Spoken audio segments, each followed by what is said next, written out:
Oke, assalamualaikum warahmatullahi wabarakatuh. Pada kesempatan kali ini saya akan nge-share base respond untuk WhatsApp ya.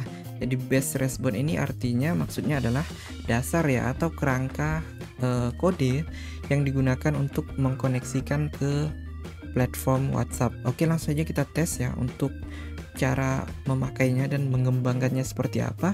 Kita akan coba tes untuk scriptnya itu ada di GitHub Autorespond ya. Kalian bisa cek saja linknya di sini. Kemudian saya akan coba copy saja ya di sini, download zip. Nah, di sini sudah ada base respond master. Nah, untuk menjalankannya itu bisa menggunakan Visual Studio Code ya. Bisa juga melalui VPS atau bisa juga melalui RDP atau bisa juga melalui panel ya. Nah, di sini saya akan menggunakan panel saja. Kita masuk ke file, kita upload scriptnya ya. Yang ini. Nah, ini no enkripsi ya. Ini bisa diedit, dikembangkan lebih lanjut. Oke. Nah, setelah itu kita ekstrak ya. Kemudian untuk zipnya kita hapus. Nah, ini masih dalam bentuk folder ya. Kita klik sekali, kemudian kita pindahkan keluar ya. Ini kita select all, kita pilih move, lalu kita ketik titik 2, lalu slash ya. Ini untuk memindahkan ke folder sebelumnya. Move. Oke, setelah itu kita bisa hapus bagian folder ini. Setelah itu yang perlu kita edit adalah bagian index ya. Ini kita edit di bagian phone number. Nah, ini simple saja ya untuk codingannya. Di sini dia langsung memanggil base.js ya. Kemudian kita bisa menyiapkan folder sesinya ya. Di sini namanya tetap season. Kemudian untuk tipe koneksinya kita bisa ubah menjadi pairing.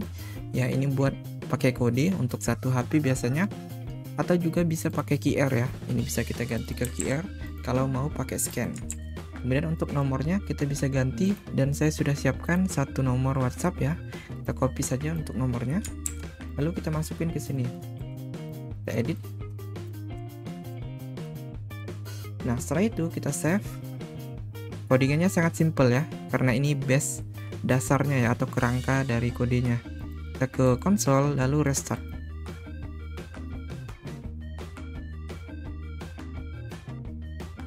Nah, setelah muncul kode pairing code-nya, jangan lupa kalian masukin di WhatsApp ya, di perangkat tertaut.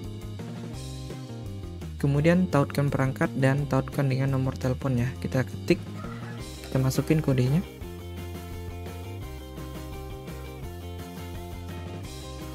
Oke, sudah. Kita tunggu.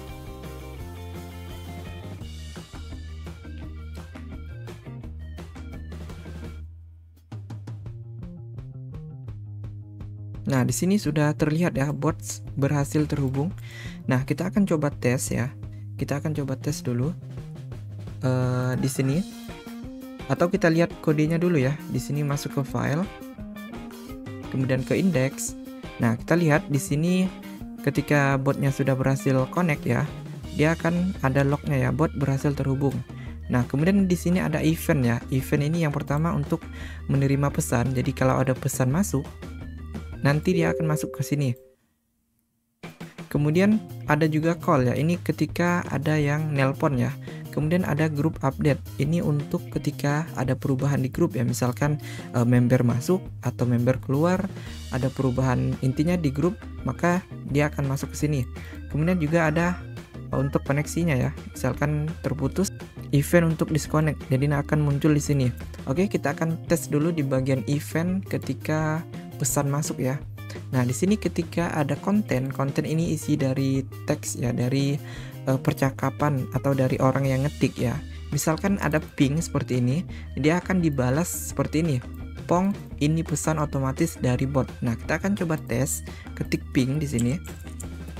Seperti itu ya. Nah, kalau tidak merespon, kita coba cek di lognya ya. Nah, di sini kita akan coba restart dulu ya. Kita ulang dulu. Karena untuk pesan pertama kali biasanya seperti itu ya. Kita abaikan saja. Kemudian kita coba ketik lagi ping.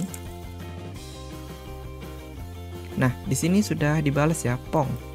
Kemudian kita akan coba edit sedikit ya. Misalkan kita mau ganti nih menjadi ini pesan dari bot. Kita save. Nah, jangan lupa setelah kita edit di panel ini ya, kita restart.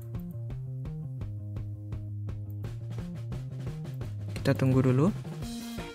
Oh ya, ini ada kesalahan ya. Kita coba cek apa yang salah. Nah, ini ketika ada error seperti ini, pastikan ketika kita mengedit itu tanda kutipnya ini ya, jangan lupa di ujung juga ada ya, di awal dan juga di ujung. Petik 2 ini ya. Kemudian kita save dan kita tes lagi.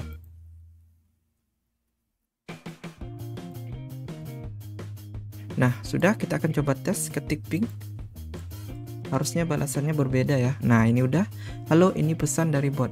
Sekarang kita masuk ke media ya. Nah, di sini ketika tipenya itu adalah image ya atau gambar, ketika ada orang ngirim gambar apapun ya, di sini dia langsung mendownload gambar tersebut dan dia disimpan di dalam media patch ya. Jadi isi dari media patch ini adalah lokasi file.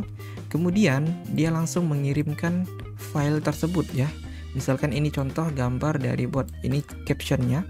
Kemudian jadi intinya gambar apapun yang dikirim, dia akan mengirim ulangnya gambar tersebut ya. Kita akan coba tes kirim sebuah gambar ya. Kita akan coba tes logo Autorespot. Nah, kita coba tes. Kita tunggu. Nah, dia akan dikirimkan ulangnya. Kemudian kita coba cek lagi. Di sini ada quoted ya. Quoted ini maksudnya pesan balasan ya. Nah, ketika ada pesan balasan, dia akan mendownload pesan itu dan disimpan di dalam quoted patch ya. Misalkan sebagai contoh, ini nggak dikirim ya, ini cuma dibalas dan di save. Kita cek di file ya, di TMP di sini. Nah, ini cuma ada satu file. Kita coba quoted ya. Tes misalkan seperti ini. Ini maksudnya quoted ya. Nah, ini udah.